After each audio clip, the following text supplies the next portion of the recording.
ஓம் நம சிவாய.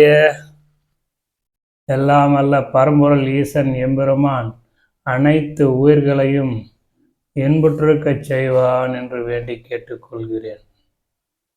ஒன்று, இறைவன் படைத்ததில் அனைத்தும் தனித்தனி. இதை உணர்ந்தால் நாம் இறை வழியில் செல்ல, இறைவனை அடைய, இறைவன் கொடுத்த உண்மை உயிரை உணர எல்லாம் அல்ல பரம்பொருள் ஈசன் பாதம் சரணாகதி அடையலாம். தேடல் பலவிதம்.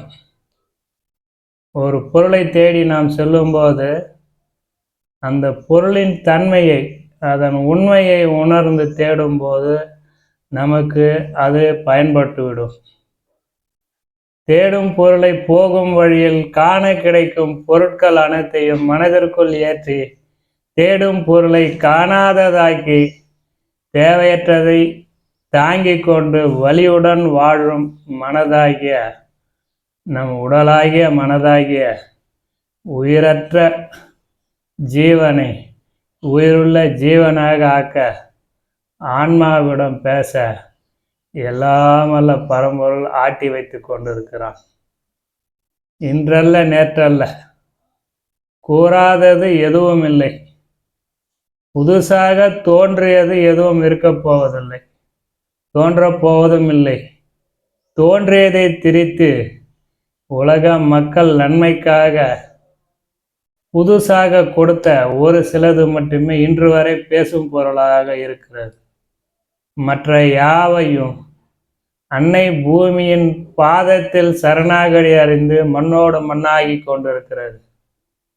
எத்தனை ஞானிகள், எத்தனை வேதங்கள், எத்தனை விவாதங்கள், எத்தனை உண்மைகள், எத்தனை பரீட்சைகள், அனைத்திலும் கற்ற பாடத்தை அங்கங்கே அப்பப்பே விட்டு விட்டு நாம் நம் பாதையில் பயணித்து கொண்டிருக்கிறோம். பாதை என்னமோ நேராகத்தான் இருக்கிறது. செல்லும் தூரத்தை கணக்கிடாமல் பயணப்பாதையில் நமக்கு உதவும் பேருந்து, மகிழுந்து, நடைப்பயணம், இருசக்கர வாகனம் என்று பயணித்து சேருமிடத்தை தாண்டி சென்று கொண்டிருக்கிறோம். எல்லாம் இறை செயல்தான். மனிதன் படைத்ததை ஒவ்வொன்றாக படைத்து வாழ வைத்து கொண்டிருக்கிறான்.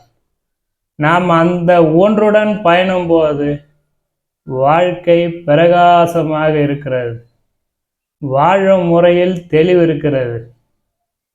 அந்த உண்மை ஒன்றை தவிர பெரிதொன்றை நாடி நாம் பயணிக்கும் பாதையில் வழி தெரியாமல் வாழ்ந்து கொண்டிருக்கிறோம். உயிர் உண்மை, நிலவு சூரியன், இயற்கை, கிழக்கு மேற்கு வடக்கு தெற்கு, காலை மாலை அனைத்தையும் ஒவ்வொன்றாகத்தான் படைத்திருக்கிறான். ஆறு கடல் குளம் குட்டை என ஒவ்வொன்றும், மரம் செடி கொடி என ஒவ்வொன்றும் தனித்தனியாக படைத்து கொண்டிருக்கிறான். அதற்கெல்லாம் வாழும் முறை தவிர ஆன்மா கிடையாது. நம் பிறப்பில், மனித பிறப்பில் நாம் செய்த கர்ம காரியங்களால், நாம் வாங்கி கொண்ட கர்மாவின் பயணப்படி 5 ஜீவராசிகளும் 4 ஜீவராசிகளும் கீழ்த்தரமான ஜீவராசிகளாய் நாம் வாழ்ந்து கொண்டிருக்கிறோம்.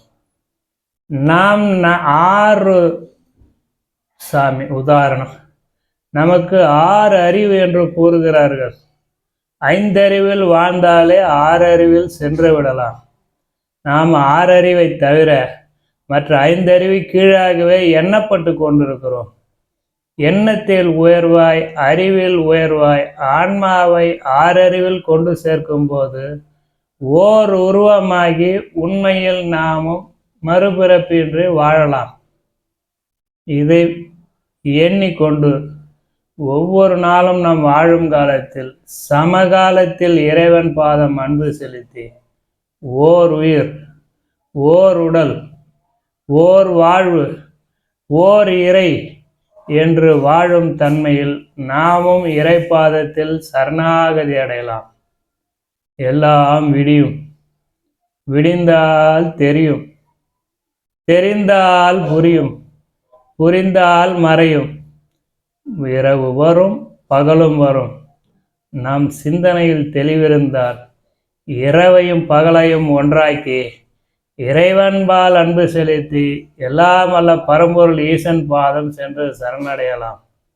ஓம் நம சிவாய.